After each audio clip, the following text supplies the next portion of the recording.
يقول الله تعالى في الحديث القدسي: عبدي أما تستحي مني؟ يأتيك كتاب من صديق لك وأنت في الطريق تمشي، فتعدل عن الطريق وتقعد من أجل الكتاب وتقرأه وتدبره حرفا حرفا حتى لا يفوتك منه شيء.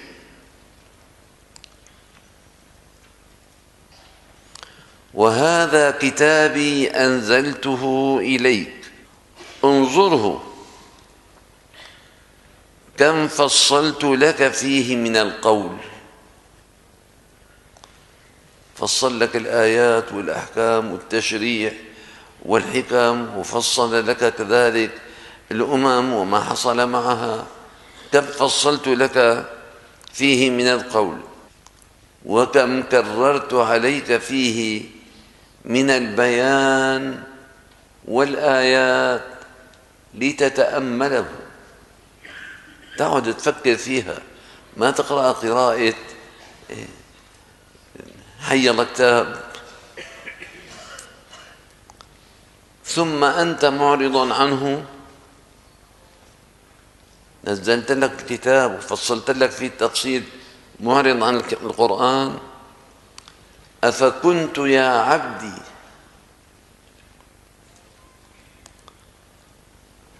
أهون عليك من بعض إخوانك؟ واحد من رفقاتك إذا بعت لك مكتوب بتقعد مع جنب تقرأه على مهلك. كلام الله أهون عليك من مكتوب فيها. عبدي يقعد إليك بعض إخوانك فتقبل عليه بكل وجهك وتصغى إلى حديثه بكل قلبك، كلك تتوجه للحديث معه.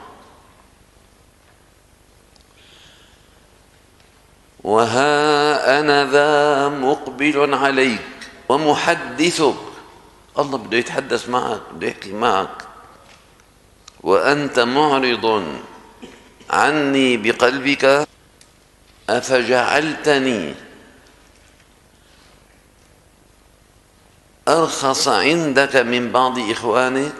مكتوب فيك تتفرغ له، تقعد تقرأ على مهلك، شو بعت لك فيه حرف حرف كلام الله ما عم تفهمه هيك. رفيقك بيقعد معك تعطيه كل وجدانك، توجه له بكل قلبك بكل وجهك، انت وياه عم يحدثك. الله عم يقول انا عم احدثك، بدي اجلس معك وحدثك، مش مشغول عني مالك فاضي. قال لك انا جليس من ذكرني، ما عم تذكره.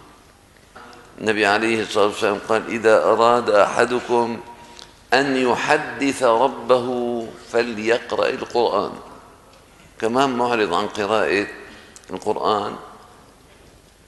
رفيقك أغلى عليك من الله، مكتوب رفيقك أغلى عليك من كلام الله. لا حول ولا قوة إلا بالله. شو صار بالناس؟ كيف الناس شغلوا عن الله وعن كتاب الله.